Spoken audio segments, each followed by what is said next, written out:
Esse é o Ancapso e nós vamos falar agora sobre as denúncias do Tagliaferro, a comissão lá da Câmara, né? O Tagliaferro, vocês sabem, é o ex-auxiliar do Alexandre de Moraes, que durante muito tempo dirigiu a AECD, que é a Assessoria Especial de Combate à Desinformação lá do TSE, e que a gente sabe agora era, na verdade, um mecanismo de censura da direita, né? Ele prestou depoimento à Câmara dos Deputados mostrando que o que havia era realmente isso. Esse era o propósito da AECD, era perseguição à direita. Não havia nenhuma preocupação com desinformação, era perseguir a direita e ponto final, né? Embora o depoimento dele não traga nenhuma grande novidade em relação ao que a gente já sabe, ele traz sim algumas informações bastante pertinentes e que podem ajudar a fazer o caso contra a eleição de 2022. Como eu sempre falei para vocês, olha a perda de tempo que o pessoal ficou criticando urna eletrônica aí. Agora a gente tem um caso muito sério contra a lisura das eleições de 2022, que é justamente a questão do dedão na balança, a questão de que proibiram a direita de falar um monte de coisa, mas a esquerda pôde falar livremente, né? E de novo, a gente já sabia disso? Sim, já sabíamos disso, mas agora a gente tem elementos, a gente tem o nome das pessoas, a gente tem como que isso foi feito, as reuniões que foram feitas com as Big Techs, o mecanismo todo que foi usado pelo Alexandre de Moraes para pressionar as Big Techs para calar a direita nas eleições de 2022. Essa notícia foi sugerida por Karl Marx, libertário, Dolinho, anarco-espiritualista e várias outras pessoas. Obrigado aí ao pessoal que sugeriu notícias lá no nosso site, no visãolibertaria.com, e obrigado a você que está assistindo o nosso vídeo. Se você gosta do nosso conteúdo, por favor, deixe o seu like e se inscreva aqui no canal, né? Pois bem, teve um depoimento do Tagliaferro que aconteceu no dia 24 agora, ou seja, ontem, né, lá na Câmara dos Deputados. Ele foi ouvido numa audiência marcada na Subcomissão Especial para Combate à Censura, subordinada à Comissão de Comunicação da Câmara, né? Ele já tinha dado depoimento no Senado e agora ele falou para a Câmara e ele reforçou muitos dos pontos que ele tinha falado já antes, mas também tem coisa nova nessa história aqui que eu acho que é muito importante. São 3 pontos importantes que eu destaco disso daqui. A primeira coisa é o que ele falou aqui, ó, que na verdade Moraes montou um mutirão de perseguição à direita. Ou seja, que todo o propósito da SCD era perseguir a direita, né? Tudo que foi feito contra a direita. Em momento algum houve preocupação com desinformação de fato. O que houve foi uma aberta perseguição à direita. E ele embasou isso com um monte de informações, um monte de dados e coisa e tal. E lembra, ele estava lá, ele ouviu isso do Alexandre de Moraes, ele ouviu, ele participou dessa coisa toda. Isso é um elemento de prova muito significativo. Isso é algo que realmente depõe contra a lisura das eleições de 2022. Isso sim é algo que pode ser comprovado, né?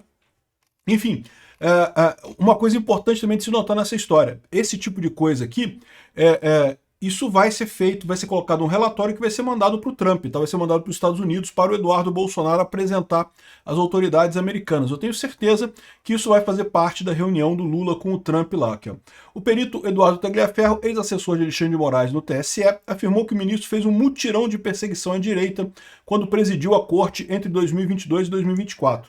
Na audiência na Câmara, ele relatou a deputados que perfis conservadores eram monitorados e derrubados em redes sociais por orientação de servidores integrantes das comissões internas do TSE. Ou seja, só perfis de direita. Segundo Tagliaferro, os pedidos de derrubada de perfis eram feitos em reuniões com as empresas de rede social e softwares de comunicação. Eles, os servidores, participavam constantemente das reuniões no TSE e sempre era cobrado celeridade para que o pedido do Alexandre de Moraes fosse realizado. Ou, caso contrário, elas eram ameaçadas com possível derrubada da plataforma. Então aqui a gente tem a outra informação relevante nessa história aqui, né? Então a primeira informação é a informação de que o objetivo era realmente censurar a direita. A segunda informação é que eles tinham contato direto sobre as Big Techs aqui, ó.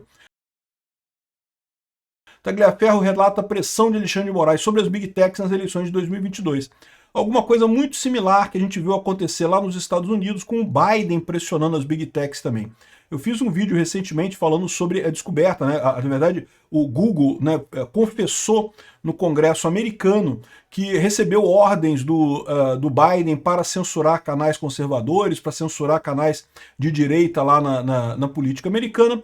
E veja, tudo isso mostra aquilo que eu falo para vocês, que o que está havendo é um movimento de crescimento da direita, um movimento de perda de controle da esquerda sobre a narrativa, e a esquerda desesperada tem reagido com censura. Não só aqui no Brasil, mas lá nos Estados Unidos também, e na Europa também. Na Europa é a mesma coisa, estão tentando censurar todo mundo, calar todo mundo, porque a esquerda não consegue convencer as pessoas. O convencimento, a argumentação da esquerda simplesmente acabou. E daí ela parte para violência, para censura, para prisão, para uso de violência contra as pessoas. Então, essa definição aqui do Tagliaferro mostra muito bem esse mesmo padrão que aconteceu nos Estados Unidos, dos governos de esquerda forçarem as plataformas a censurar o pessoal mais à direita, e o quanto isso foi inútil no final das contas, porque voltou o Trump lá, né? E aqui no Brasil vai ser inútil também, estou falando para vocês. Esse desespero todo do pessoal aqui da esquerda de dizer que Lula ganha de todo mundo em 2026 e não sei o que lá, é só isso mesmo, é só desespero temporário do Lula, a tentativa dele de se manter relevante na política brasileira. Pois bem, o Tagliaferro relatou essa pressão, então, das Big Techs, né? Ele falou aqui, ó, que esse pedido de fato era realizado, às vezes, em reuniões dentro da comissão no próprio tribunal, em relação ao conteúdo das redes sociais e softwares de comunicação, com a Meta, Google e YouTube. E sempre era pedida celeridade, ou seja, para derrubar rápido, né? As novas acusações contra o ministro foram apresentadas no depoimento na Câmara, e o que deixa claro aqui é que os pedidos pulavam a via oficial, ou seja, como é que deveria acontecer esse tipo de coisa, né? Em tese, o tribunal pode emitir uma ordem formal para as plataformas para elas fazerem o que quer que seja aquele que o tribunal queira, né? Por mais que seja um absurdo a censura de qualquer forma, isso seria um mecanismo, digamos, normal, um mecanismo usual disso daí. Mas não, o que eles faziam? Eles chamavam as plataformas no TSE, ameaçavam as plataformas, dizendo que iriam bloquear elas aqui do Brasil, e se não derrubassem o perfil XYZ, aqui, ó. A gente tinha o contato dos diretores dessas plataformas e acabava encaminhando diretamente os pedidos antes mesmo de ir pela via oficial. Ou seja, contornava todo o devido processo legal. Por quê? Porque, em tese, as plataformas teriam o direito de recorrer, né? Você tem um pedido do TSE para derrubar alguém, você pode questionar aquilo na justiça. É assim que deveria funcionar a justiça, né? Mas a pressa deles para calar a direita a qualquer custo não permitia esse tipo de coisa. É o que a esquerda está sentindo que está perdendo força pela internet, mas ela não percebe que ela está perdendo força justamente porque ela é incapaz de argumentar, ela perdeu a razão. Então aqui, ó, o gabinete do ministro Alexandre de Moraes tem dito que todos os procedimentos adotados eram oficiais, regulares e documentados nos autos, o que é errado. E se era um pedido feito durante uma reunião dentro do TSE, então não é oficial, não é regular e não está documentado nos autos, né?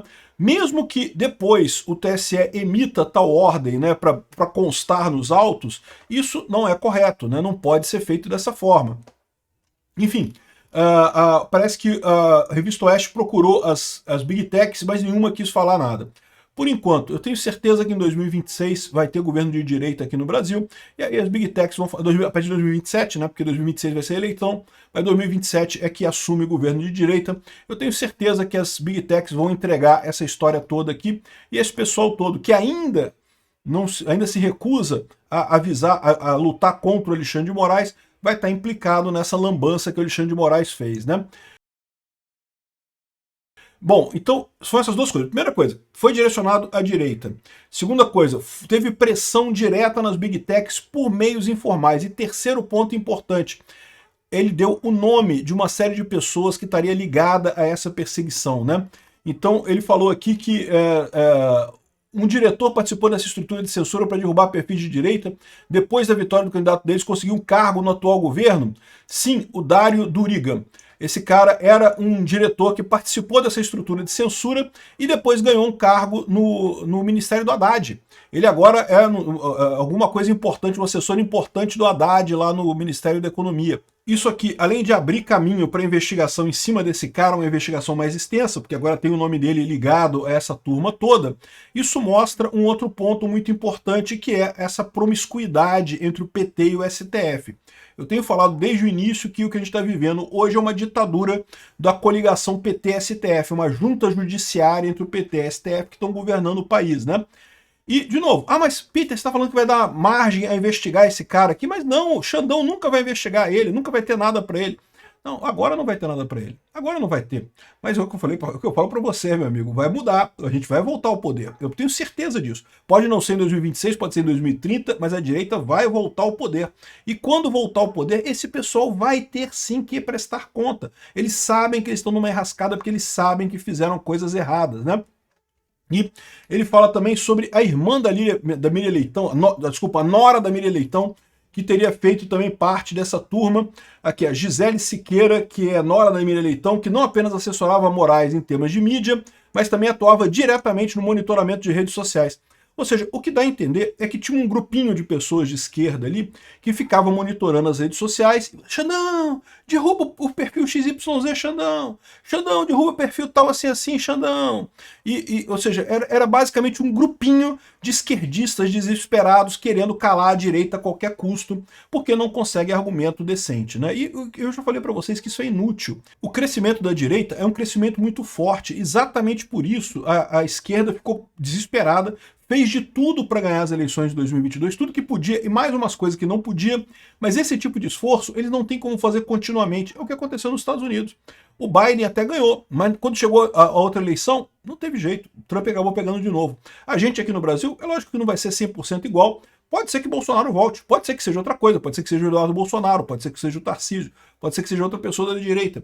Mas é inevitável que o caminho será esse, será o caminho de a direita ganhar e nunca mais ter espaço para a esquerda. Ao contrário, né? O que eu acho que vai acontecer é essa mudança da janela de Overton, em que a direita vai cada vez mais para a direita e a esquerda vai virar a centro-esquerda, vai virar o PSD, o PSDB, que vai ser o partido de esquerda no Brasil. O PSDB, que durante muito tempo tentou ser a direita no Brasil, vai passar a ser a esquerda no Brasil, né? E o Lula não vai ter mais chance nenhuma. O Lula não vai durar mais muito tempo, né? Então, são essas três informações importantes que você tem aqui. A questão da perseguição aberta contra a direita, a questão da pressão das Big Techs e a questão do nome das pessoas que fizeram parte dessa lambança. Isso tudo é muito relevante para o futuro. E, bom, o Tagliaferro já falou que vai mandar um relatório com isso para os Estados Unidos, para o Trump. Eu espero que tenham coisas bastante interessantes vindo aí mais no futuro. Obrigado por assistir o vídeo até o final. Além de curtir, compartilhar e se inscrever no canal, considere se tornar patrocinador com valores a partir de R$ 1,99. Clique no botão Seja Membro abaixo para saber as condições e vantagens de patrocinar o canal. Mais informações sobre o nosso projeto, visite nossos sites indicados na tela.